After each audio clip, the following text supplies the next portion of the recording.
Good afternoon. Going to spend a few minutes working through segment 5 of chapter 2 for the Fisk Econ macroeconomic class. It's Econ 24001. We've talked about comparative advantage, talked about trade. We've gone into detail with the factors of production. And what we're going to talk about now is economic growth.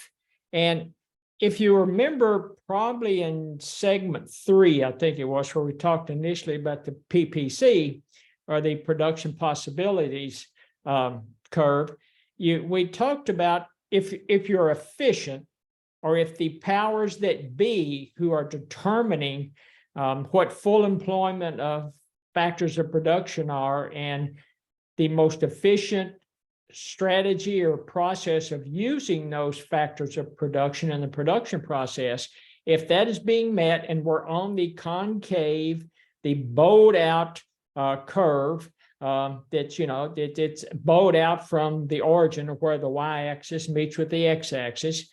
If we're on that curve, we are efficiently producing goods and services. If we are inside that curve or under the concave curve, so somewhere between the concave curve and the origin, we're inefficiently utilizing resources. Either they are not being fully deployed, or the process that we have in place to use those in the production process is flawed some way. So we're inefficiently using them. And if we're sitting outside that bowed concave piece of the curve, typically just in the initial PPC, those are considered unattainable. And again, it's because you cannot change the factors of production. They are fixed in the short run of that PCP. Now, we did in section 4 talk about the way to get outside of that bowed curve, out in that, out to in this case, to the right of it, would be through international trade, would be through the opportunity with a competitive advantage for country A, comparative advantage for country A, comparative advantage for country B. They work a trade agreement, and at some point, if everything is working properly, both, the individuals for both countries are out in this area that is outside of that concave PPC, and it makes everybody better off. Increases production, increases incomes, increases well-being, and everybody from a utility perspective is satisfied, or more satisfied than they were previously.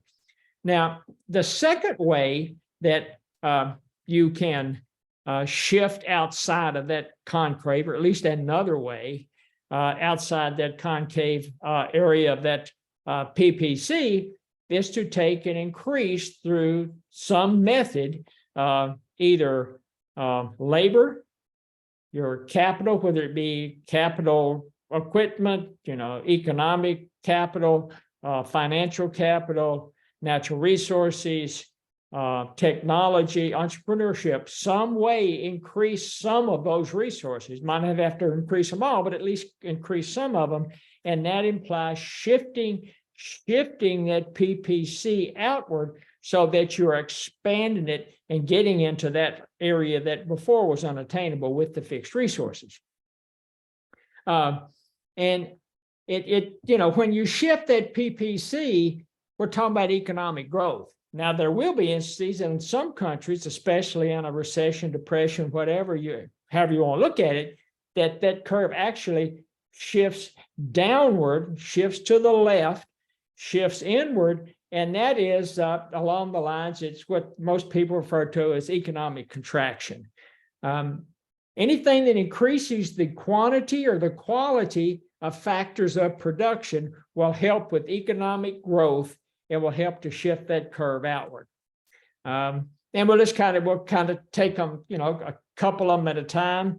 If you think of workers, and we talked about it earlier, you can take and increase either the number of workers, or you can take and increase the quality of the human capital of the worker.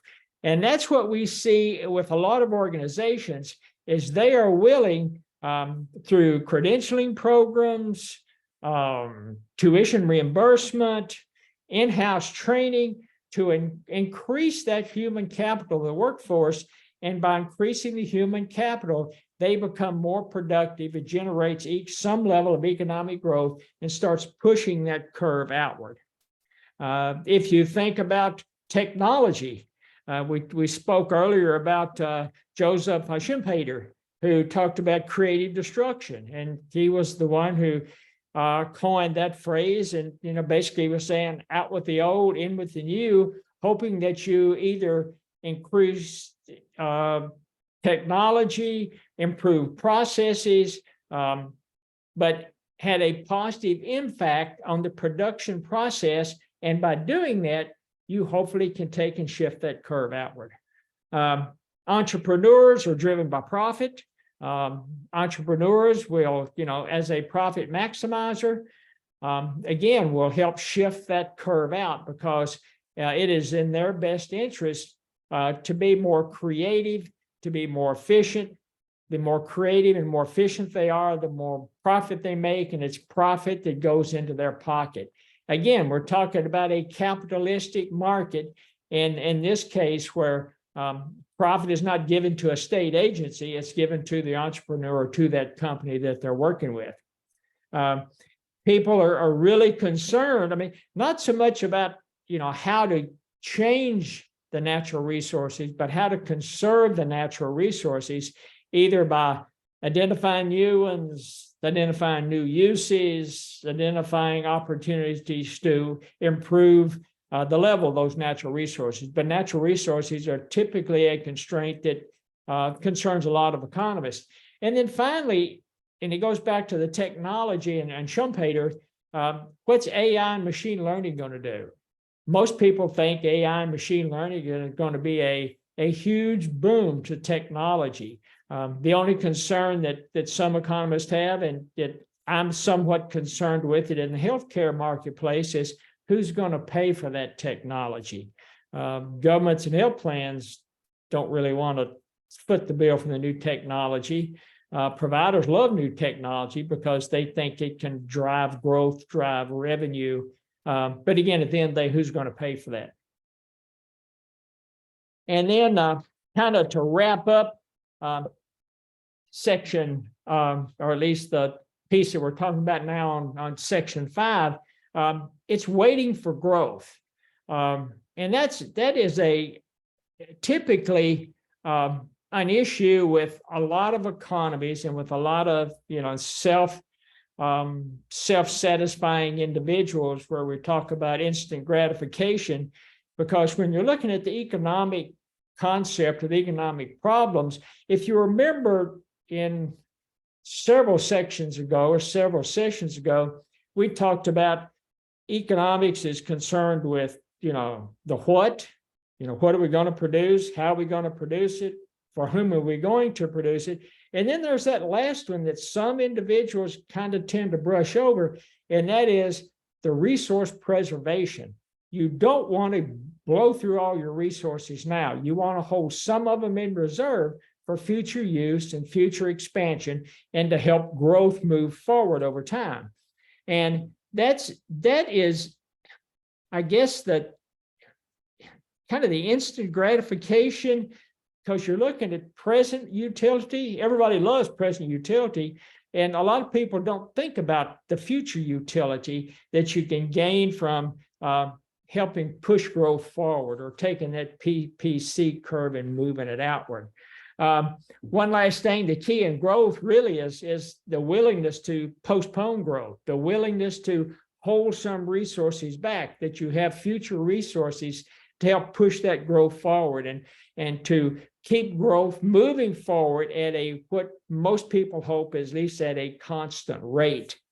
That kind of wraps things up as far as growth is concerned. It's important for every country to have growth. Some do a better job at it than others. United States has been really successful at maintaining growth. One thing that you see, I can't remember who had written the article, but I read an article not too long ago that one of the main impacts of COVID was that what's it going to do to the workforce in the future? So the deaths attributed to COVID took not only labor out of the market now, and you see the issues with the labor market in the United States, and it's similar in other parts of the world. It took labor out of the market now, but what's it going to do to future labor? What's it going to do to the future of the family unit? Because either there's no dual family, individuals lost during COVID. Doesn't matter whether it's young adults, older adults, but it's going to kind of shrink the future workforce, and that's starting to concern some economists.